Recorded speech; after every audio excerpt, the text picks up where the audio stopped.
करीमनगर की आवाम, यहाँ के पत्रकार साथी, कांग्रेस पार्टी के माइनॉरिटी डिपार्टमेंट के डिस्ट्रिक्ट चेयरमैन के साथ साथ जो बाकी पदाधिकारी मौजूद हैं, उन सबका इस्तकबाल करता हूं।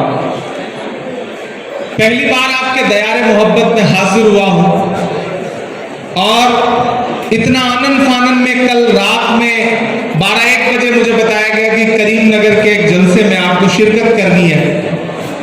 परमिशन नहीं मिल रहा था हेलीकॉप्टर की लैंडिंग का, तमाम दुश्वारियां थी, लेकिन श्रीनिवास जी से पार्टी को इतनी मोहब्बत है कि पार्टी ने यह फैसला किया कि कोई भी हालात बने लेकिन जाना जरूर है, वहां जाकर के श्रीनिवास जी के लिए वोट जरूर मांगना है। मैं आपके बीच में हाजिर हूं। मुर्दा लोहे को भी औजार बनाने वाले, अपने आंसू को भी हथियार बनाने वाले, हमको बेकार समझती है सियासत, लेकिन हम हैं इस सूबे की सरकार बनाने वाले।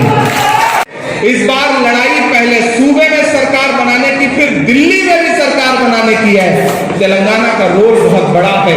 आपने जब तेलंगाना मांगा तो कांग्रेस पार्टी ने, सोनिया अम्मा ने तेलंगाना दिया, कांग्रेस ने तेलंगाना दिया, अपना सियासी नुकसान करके भी तेलंगाना दिया।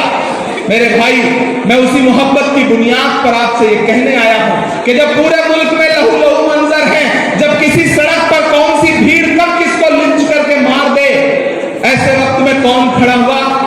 राहुल गांधी खड़े हुए, मोहब्बत का पैगाम लेकर के निकले, चलते रहे चलते रहे चलते रहे, पूरे मुल्क में गए और वो ये कहते रहे कि मैं तुम्हें अपने उसूलों की कसम देता हूं, मुझको मजहब के तराजू में न तौला जाए, मैंने इंसान ही रहने की कसम खाई है, मुझको हिंदू या मुसलमान न समझा जाए। ये कहते रहे वो, चलते रहे वो, कन्याकुमारी से कश्मीर तक गए, एक टी शर्ट में गए। हमने मोहब्बत की। नरेंद्र मोदी और केसीआर ने क्या दिया? महंगाई दिया, झूठे जुमले दिए, 15 लाख के झूठे दावे किए।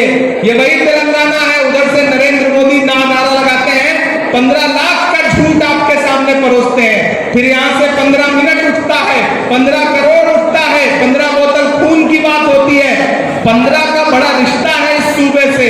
इसलिए मैं आपसे कहने आया हूं कि इस बार श्रीनिवास नाम बड़ा शानदार नाम होता है। हमारे यूथ कांग्रेस का प्रेसिडेंट भी श्रीनिवास है, जो कि कर्नाटका के हैं, जिसने पूरे हिंदुस्तान में कोविड के दौरान ऑक्सीजन बांटी, सांसें बांटी।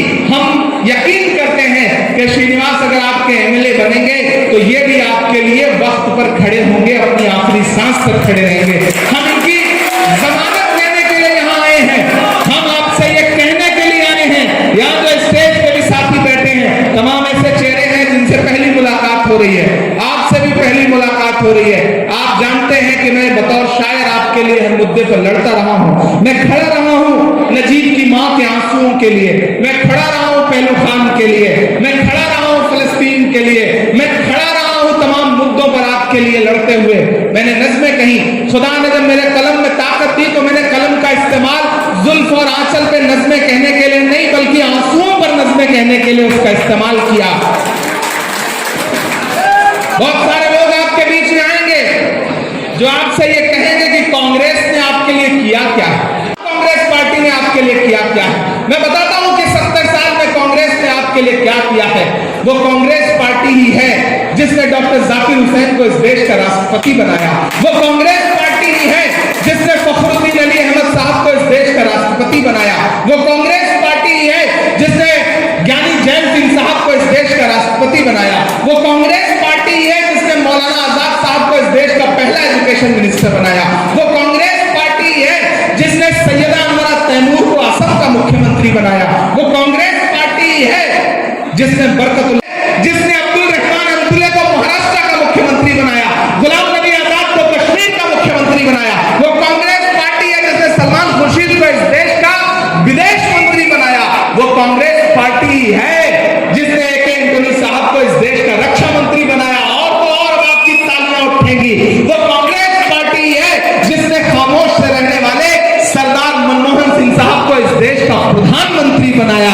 अक़लियतों के लिए ये किया है कांग्रेस पार्टी ने। और जब लोग आपकी परछाई से दामन बचा रहे हैं, मैं बड़ी जिम्मेदारी भरी बात कहने चल रहा हूं,